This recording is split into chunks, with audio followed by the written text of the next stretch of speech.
Пры канцы 90-х у Дэтройце з'явіўся рок-гурт, які на першы погляд ніяк не зможа стаць папулярным і яго максімум заставацца клубным андэграўндам. Памяркуйце самі, толькі два ўдзельніка, толькі два інструменты, гітары і бубны. Мінімалістычныя і часам сырыя аранжыроўкі. Але ўжо праз некалькі гадоў яны збіраюць стадыёны па ўсяму свету. Зараз цяжка знайсці чалавека, які не чуў Seven Nation Army. Сёння я раскажу вам гісторыю The White Stripes, гурта, які парушыў усе каноны рок-музыкі і стаў знакамітым. З вамі канапны рокер.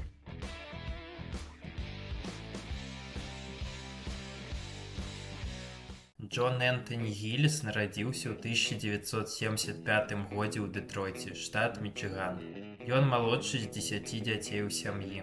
Трое братоў Джона былі музыкамі і навучылі яго граць на некаторых інструментах.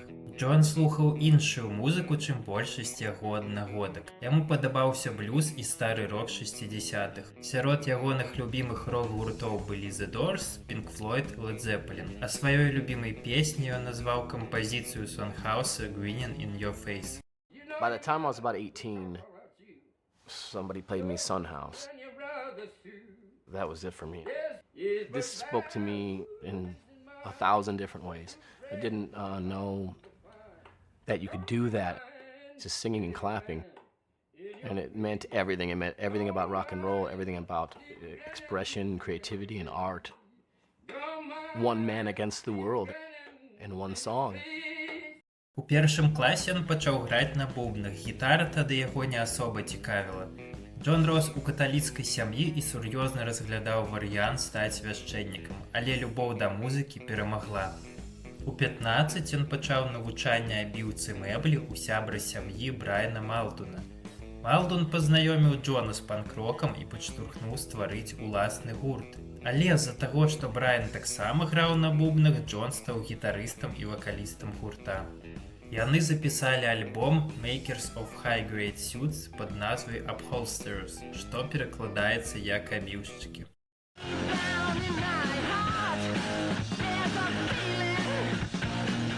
Падчас навучання ў старшых класах Джон пазнаёміўся з Мэг Уайт у рэстаране, дзе яна працавала на той момант. Яны пачалі сустракацца і ажаніліся ў 96-м годзе. Джон узяў прозвішча Мэг, і з гэтых пор ён вядомы ўсім як Джек Уайт. Пасля сканчэння навучання Джек Уайт стварыў уласны бізнес па рамонту мэблі і паралельна граў у мясцовых гуртах. У 97-м годзе Мэг Уайт упершыню села за бубны. Нягледзячы на тое, што яе ігра была простай і нетэхнічнай, Джек быў моцна ўражаны і прапанаваў стварыць уласны гурт. Ужо праз 2 месяцы яны далі першы канцэрт. Спачатку гурт называўся Базука, потым Сода Паўдер, а потым яны спыніліся на назве The White Stripes. Мэг вельмі падабаліся мятныя ледзянцы, і таму мы збіраліся назваць сябе The Peppermints. Але з-за таго, што наша прозвішча было White, мы вырашылі назваць сябе The White Stripes. Джек і Мэг прыдумалі канцэпцыю гурта, адсутнасць бас-гітары. У большасці песень гучыць толькі 3 элементы: вакал, бубны, гітара або іншы інструмент замест гітары. Мінімалізм у аранжыроўках, простыя гітарныя і бубновыя партыі. Джек граў на гітары за $100, корпус якой зроблены з пластыка. Ён рэдка карыстаўся гітарнымі прымочкамі, бо, па яго словах, тэхналогіі знішчаюць крэатыў. Візуальна The White Stripes карыстаюцца толькі 3 колерамі: белы, чорны і чырвоны. У гэтых колерах яны даюць канцэрты, і ў гэтых колерах будуць зроблены ўсе будучыя рэлізы гурта. З самага пачатку Джек і Мэг публічна казалі, што яны брат і сястра, але праз нейкі час журналісты даведаліся праўду. Дэбютны аднайменны альбом выйшаў у 99-м годзе на незалежным лейбле. Акрамя арыгінальных трэкаў тут ёсць кавера на Боба Ділана, Роберта Джонсона і Сона Хауса, якому прысвечаны альбом.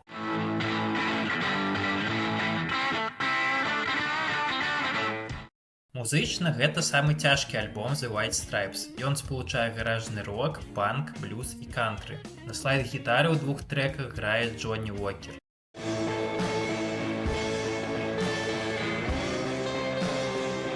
Нягледзячы на цёплы прыём крытыкаў, альбом не меў камерцыйнага поспеху. Уайты развяліся ў сакавіку 2000-х. Спачатку Джек думаў, што гэта канец для The White Stripes і ўжо шукаў барабаншчыка на запланаваны канцэрт. Але Мэг пераканала Джека, што гурт можа існаваць далей. Другі альбом The White Stripes The Stell выйшаў у чэрвені 2000-го. На альбоме яшчэ больш адчуваецца ўплыў блюза.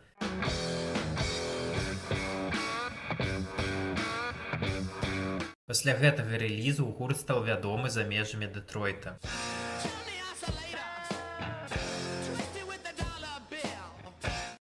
Альбом атрымаў добрыя водгукі крытыкаў і дасягнуў 38-га месца ў чарце Billboard, а песня Apple Blossom па выніку трапіла ў фільм Квенціна Тарантыны «Паскудная васьмёрка».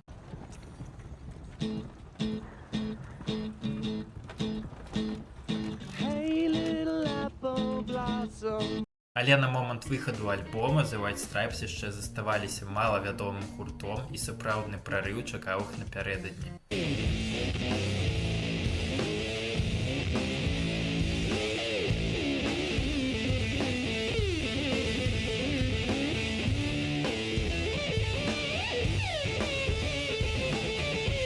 Лічба 3 моцна ўплывае на ўсю творчасць Джека Уайта. Для візуальнага афармлення The White Stripes карысталіся толькі 3 колерамі. Шмат песень гурта напісана на 3 акордах. Музычны лейбл, які заснаваў Уайт 2001, называецца Third Man Records. Таму не дзіўна, што трэці альбом The White Stripes быў запісаны за 3 дні. Перад запісам гурт рэпеціраваў на працягу тыдня.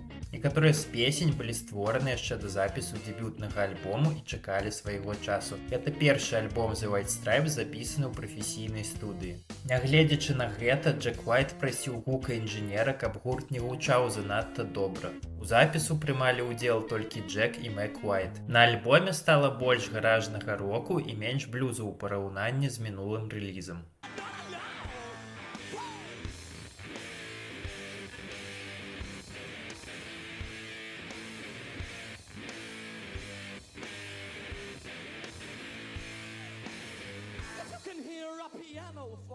Альбом White Blood Cells выйшаў у ліпені 2001 і стаў прарывам для гурта. Двуххвілінны сінгл Feel in Love with a Girl стаў першым хітом для Уайтаў і адкрыў The White Stripes для шырокага кола слухачоў.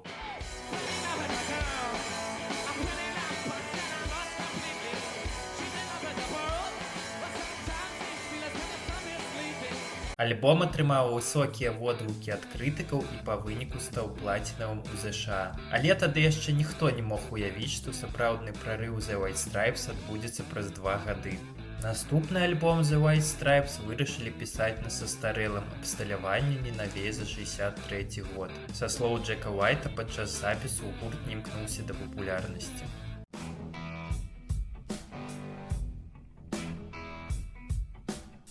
Гітарныя партыі на новым альбоме сталі больш разнастайнымі. Павялічылася колькасць гітарных сола. Джек адпаліраваў навык пісаць запамінальныя гітарныя рыфы. Акрамя гітары на альбоме Уайт грае на клавішных. У песні In the Cold Cold Night мы ўпершыню чуем Мэк Уайт на вакале.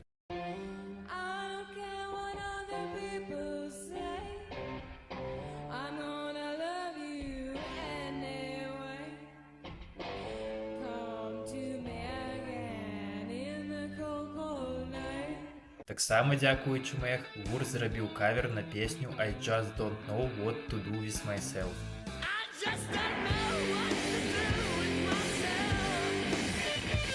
Адкрывае альбом песня, якая стала як самай вядомай для The White Stripes, так і неафіцыйным спартыўным гімнам Seven Nation Army.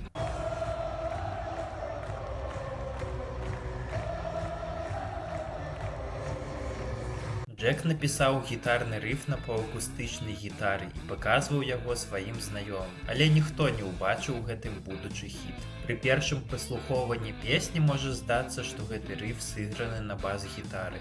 Але насамрэч гэта электрагітара з выкарыстаннем вальнай педалі. Гэта такая прымочка, якая дазваляе завышаць і заніжаць тэмбр гітары на актаву, тым самым яна можа імітаваць гук баса. Што цікава, кіраўніцтву лейбла, на якім запісваўся альбом, не спадабалася ідэя паставіць Seven Nation Army першым трэкам. Яны не ўбачылі ў ім камерцыйны патэнцыял. Альбом Elephant быў запісаны цягам 2 тыдняў і выйшаў у красавіку 2003. Агульныя продажы па ўсяму свету перавысілі выпусцілі 4 мільёна копій. Гурт атрымаў 2 прэміі Грэмі за лепшы альтэрнатыўны альбом і лепшую рок-песню за Seven Nation Army. Андэграўндны гурт, які зусім нядаўна выступаў у клубах на 50 чалавек, раптоўна стаў адным з самых вядомых у свеце.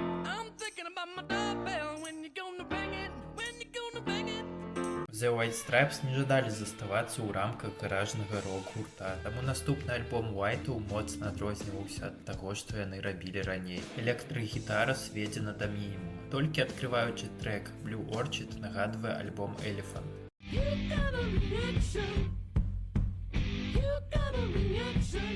На астатніх трэках электрагітару замянілі клавішныя, акустыка, мандаліна.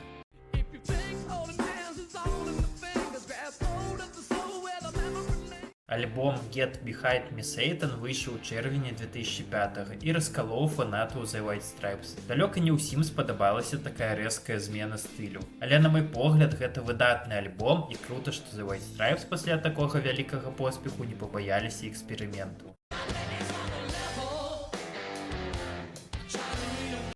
У гэтым жа годзе Джек Уайт стварае гурт The Raconteurs. Ідэя запісаць адну песню перарасла ў паўнавартасны альбом, які выйшаў у 2006. Усім фанатам The White Stripes слухаць абавязкова. На наступным альбоме The White Stripes вяртаецца да гаражнага року, панку і блюзу.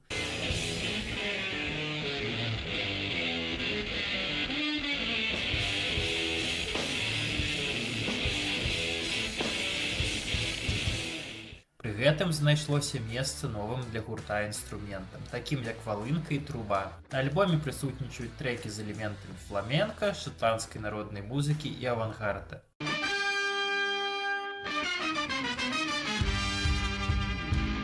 Альбом Achy Fump выйшаў у чэрвені 2007. Рэліз дэманструе ўвесь спектр музыкі The White Stripes.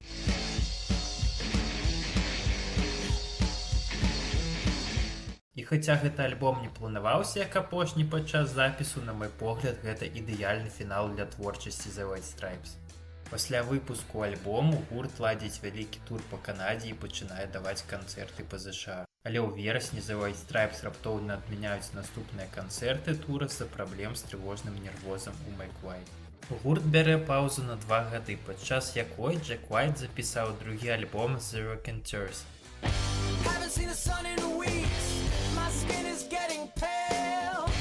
А таксама Уайт становіцца сасаснавальнікам супергурта The Dead Weather, дзе ён грае на бубнах.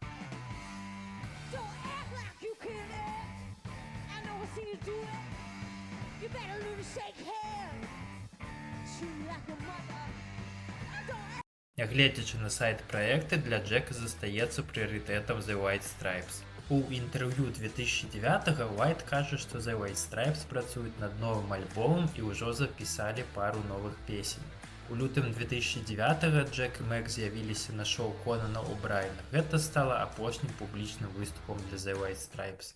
2 лютага 2011 года дуэт афіцыйна заявіў аб сваім распадзе.